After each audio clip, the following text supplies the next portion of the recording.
Let's say a word about dreams.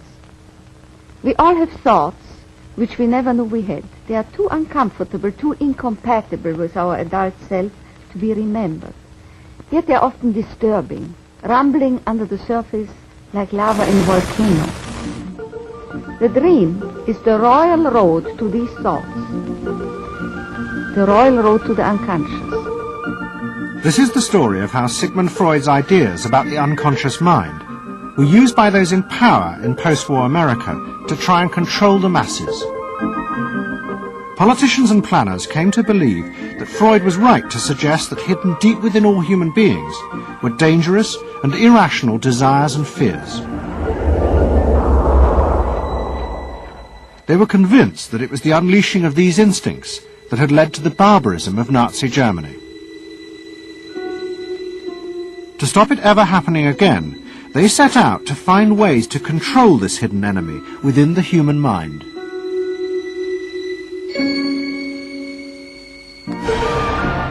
At the heart of the story are Sigmund Freud's daughter Anna and his nephew Edward Bernays, who had invented the profession of public relations. Their ideas were used by the US government, big business and the CIA to develop techniques to manage and control the minds of the American people. Those in power believed that the only way to make democracy work and create a stable society was to repress the savage barbarism that lurked just under the surface of normal American life.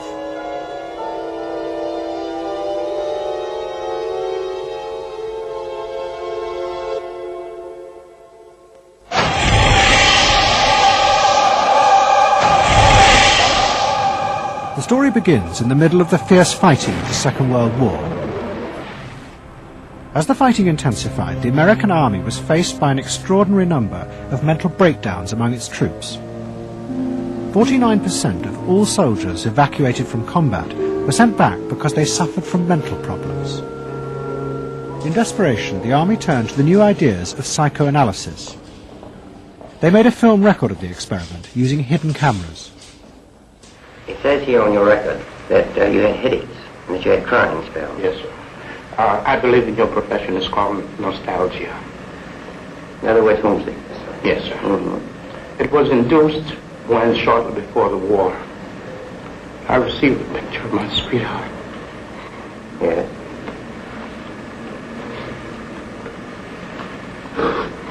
Mm-hmm.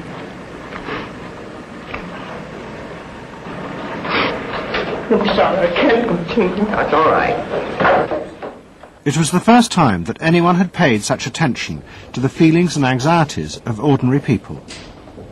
At the heart of the experiment were a number of refugee psychoanalysts from Central Europe. They worked with American psychiatrists to guide and shape the project. When I first came to America, I worked in the psychiatric service with soldiers trying to rehabilitate them. And I traveled in the train from the East Coast to the West Coast. I was enormously curious what goes on in all of those little towns that the train is passing. After my years in the army, I knew exactly what everybody was doing in the little towns. Because I saw so many people who came from there. And I understood their aspirations, their disappointments, and so forth. So it was as if somebody invited me to a privileged tour into the inner soul of America. I'm not doing this deliberately, so please believe me. I do believe you. A display of emotion is sometimes very helpful. I hope so, sir. Sure, it gets it off your chest. Well, sir, to be perfectly honest with you, I'm very much in love with my sweetheart. She has been the one person that gave me a sense of importance, and that through her cooperation with me, we were able to surmount so many obstacles. Take it easy now, just talk to... The psychoanalysts used techniques developed by Freud to take the men back into their past. They became convinced that the breakdowns were not the direct result of fighting. The stress of combat had merely triggered old childhood memories. These were memories of the men's own violent feelings and desires, which they had repressed because they were too frightening. Think deeply. Let's go back. When was it you... To the psychoanalysts, it was overwhelming proof of Freud's theory that underneath human beings were driven by primitive, irrational forces. You want that? World War II was a major shattering experience because I discovered the enormous role of the irrational in the lives of most people. That I can say, that I learned that the ratio between the irrational and the rational in America is very much in favor of the irrational. That there is much greater unhappiness, much more suffering, much more. A sadder country than one would imagine it from the advertisements that you get. A much more problematic country.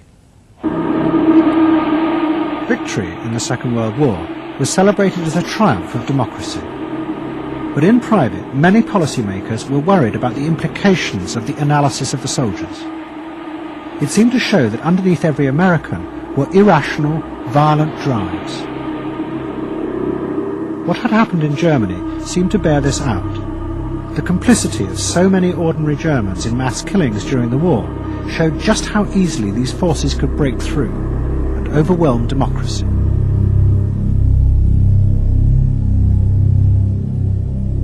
Planners and policymakers had been convinced by their experiences during World War II that human beings could act very irrationally because of this sort of teeming and raw and unpredictable emotionality, the kind of chaos that lived at the base of human personality could, in fact, infect the society, social institutions, to such a point that the society itself would become sick.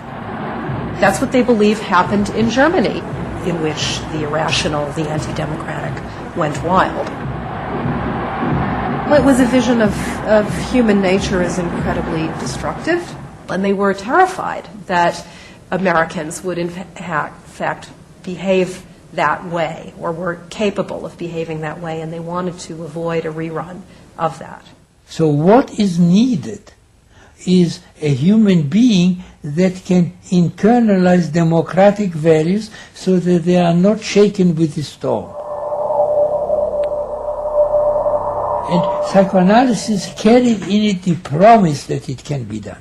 It opened up new vistas as to how the inner structure of the human being can be changed so that he becomes a more vital, free supporter and maintainer of democracy.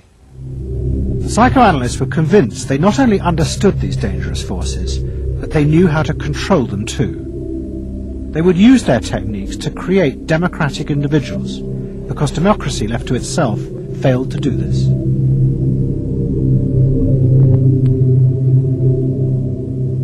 The source of this idea was not only Sigmund Freud, but his youngest daughter, Anna.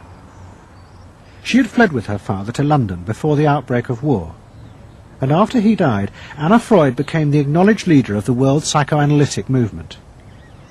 She saw her job as to fulfill her father's dream of making his ideas accepted throughout the world. At the center of the Freud movement stood Tante Anna, because she managed to work herself into that position. She was recognized as that, and not just because she was a daughter. She worked on that. She was rather forbidding. She was not, to me, a warm person, not an aunt you could kiss or put your arms around. Not at all. And her whole life rotated around the spreading of psychoanalysis. Freud himself had seen the role of psychoanalysis as allowing people to understand their unconscious drives. But Anna Freud believed it was possible to teach individuals how to control these inner forces.